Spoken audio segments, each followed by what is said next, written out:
Welcome to Red Dirt in My Soul. This week we're covering events that happened between September 12th and October 7th of 2021. We're starting off with a scene of us where we're starting to wean these calves, and it's one of our bigger days, so we've already gathered the day before. We've brought the cows and calves in and put them in what we call the horse pasture, which is a smaller pasture, and then early in that morning we gather them up, and here you can see we're sorting off the calves. They are 6 months old at least, if not older, and we load them onto the semi trucks, and the semi truck drivers always tell us how many calves we want, and we bring them up the alley and load up the trucks, and then they bring them home. Then the cows are left behind, and we run them up the chute, and the veterinarian is there with his hydraulic squeeze chute. One thing that's always been on our wish list to have, but this belongs to the veterinarian. And as you see, he will open up the door to the squeeze chute that Daniel is operating with those handles you saw back there in the last little bit.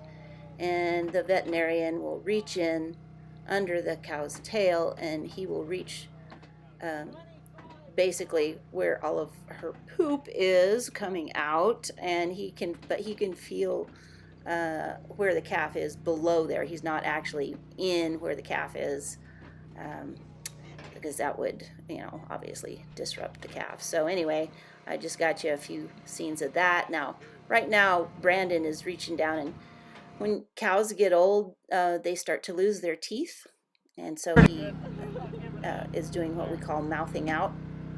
And sometimes they don't want to lift their heads. They don't want to show you what their teeth look like. So it's kind of a struggle to get up there. And then, of course, Daniel says, well, how many does she have? And then, of course, I have to get down farther and look, and I turned the camera away, which was not the thing to do, but I did. Anyway, so she had them all, so she gets to stay. Once they start losing their teeth, they kind of drop off in weight and stuff. So a lot of times that's the sign that they're going to go down the road. Here's the veterinarian from the other side.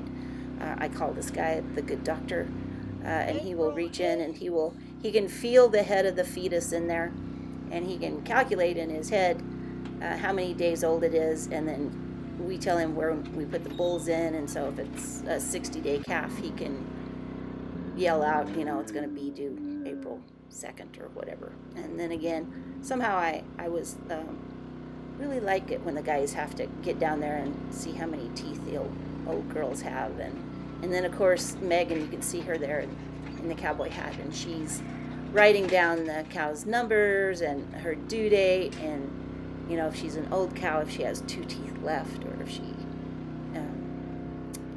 has none, or whatever. Now they start losing teeth about the age 9 or 10, and then if they lose them all, they kind of pick back up, and they'll keep going. They'll keep calving and stuff like that. But we usually get rid of them once they start losing their teeth. Again, here we go. Brandon has to reach down and grab hold of her nose and pull her lip down. Now, they don't have upper teeth, they just have bottom teeth. The upper teeth is a hard palate that they rip the grass apart. And so anyway, here's little Reggie. She has her little corral full of animals there, and then, of course, helping us out. Daniel operating the squeeze chute.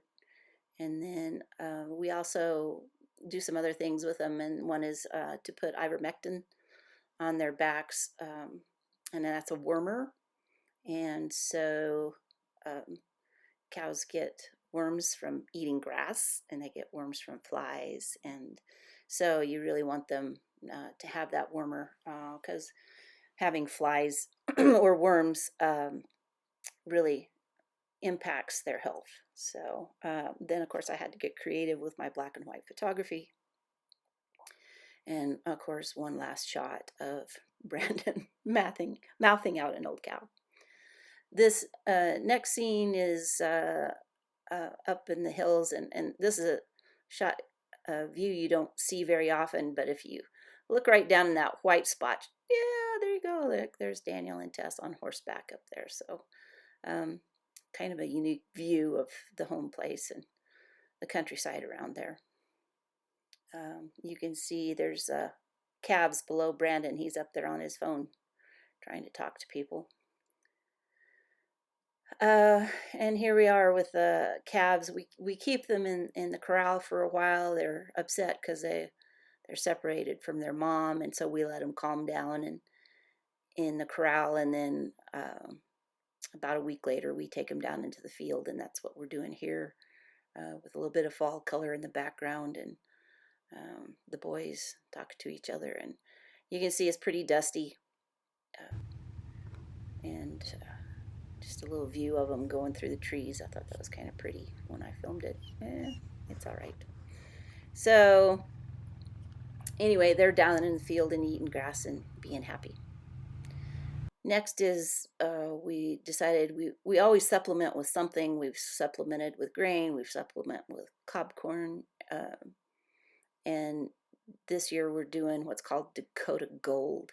And I wrote about that in the blog, and that's the delivery of the pellets that are called Dakota Gold. They're a brewery distiller's grain. Let's see. It's fall, of course, so we have to turn off all of our water projects that we have to turn on in the spring just to keep them from freezing over the winter. And so here we are going around doing that. And then this is the old homestead that I went and investigated, and I think there were like 3 stoves or something up there. And the walls have all caved in. You'll see here pretty quick how they're just laying on the ground. And it's just such an interesting place on that piece of rock right up there to have that homestead.